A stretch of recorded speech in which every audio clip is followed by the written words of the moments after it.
Hi guys! Welcome back to our channel. Alright guys, so for today's episode ay magre-review na naman tayo ng gitara. So guys, as you can see, meron tayong dalawang klase ng gitara.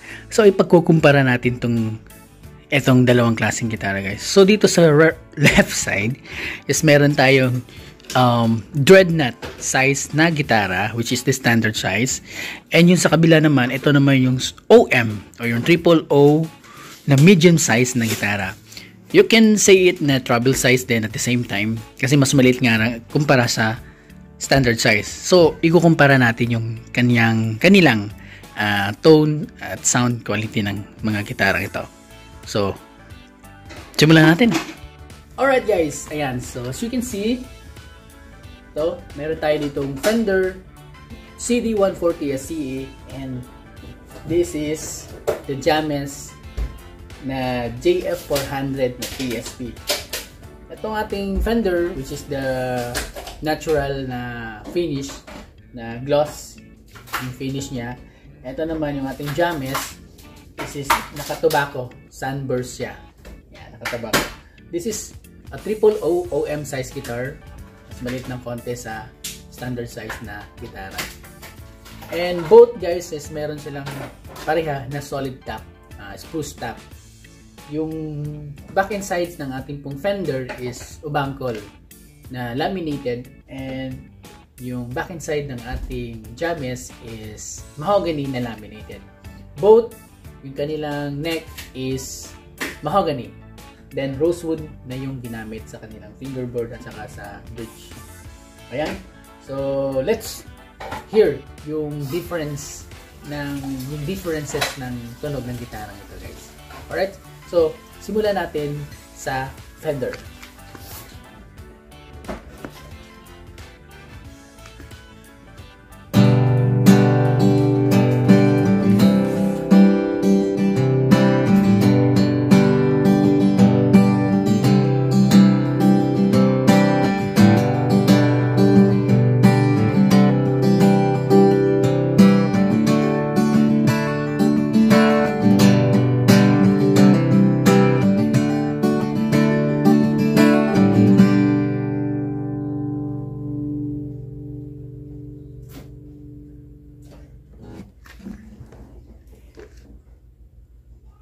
Next naman guys is itong ating James.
Alright guys, so now pagtatabi natin itong dalawang gitara. Ayan. So yan, kayo na bahala tumingin.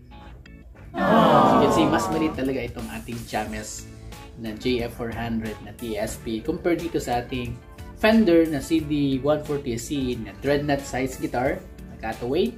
And this one is the O OM na medium size guitar. Yan.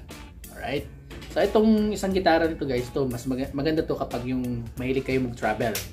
Yan. Medyo kasi maliit yung size ng gitara nito compared dito sa talagang standard size na ating pong dreadnought size na gitara. Mas manipis ng konti yung yan. Saan ba yun? Yung width o yung kapal. Yan. So sa dreadnought, ito yung kapal ng sides o yung body ng gitara.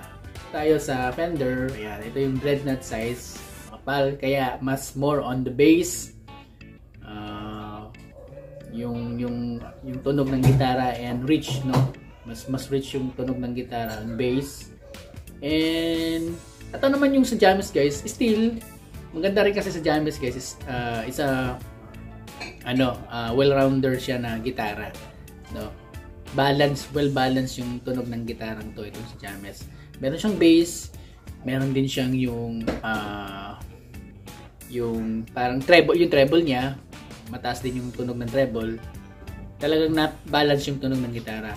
Ito is more on the bass, no? Mas ma-bass yung kanyang tunog. And this one is maganda siya for recording. Yan.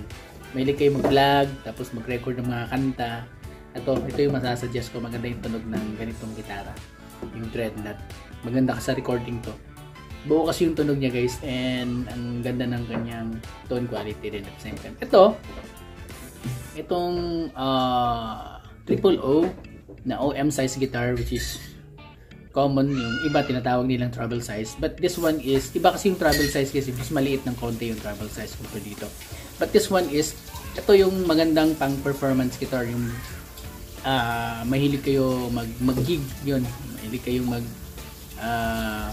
kumanta sa mga bars or resto bars, yung sa mga restaurants, yung mga racket-rackets. Maganda to, hindi siya mahirap dalhin, tsaka maganda yung quality, pang live yung ganitong gitara at the same time. Alright, pero kapag yung gusto nyo talaga yung medyo mas malaki, mas bass yung tunog, eto, medyo mahirap lang siyang dalhin itong dreadnought na gitara, lalo na kapag naka hard case, no? Pag nagmo-motor lang kayo, mahirap. So I prefer this one. Yan. Tapos lagay nyo lang sa gig bag, good to go na. Alright, so yan, maraming salamat po sa panonood, and I hope you do enjoy watching this video, at may natutunan kayo kung sa comparison ng dalawang gitara between the dreadnought size guitar na standard size and versus O OM na medium size na gitara. Thank you for watching. Have a nice day.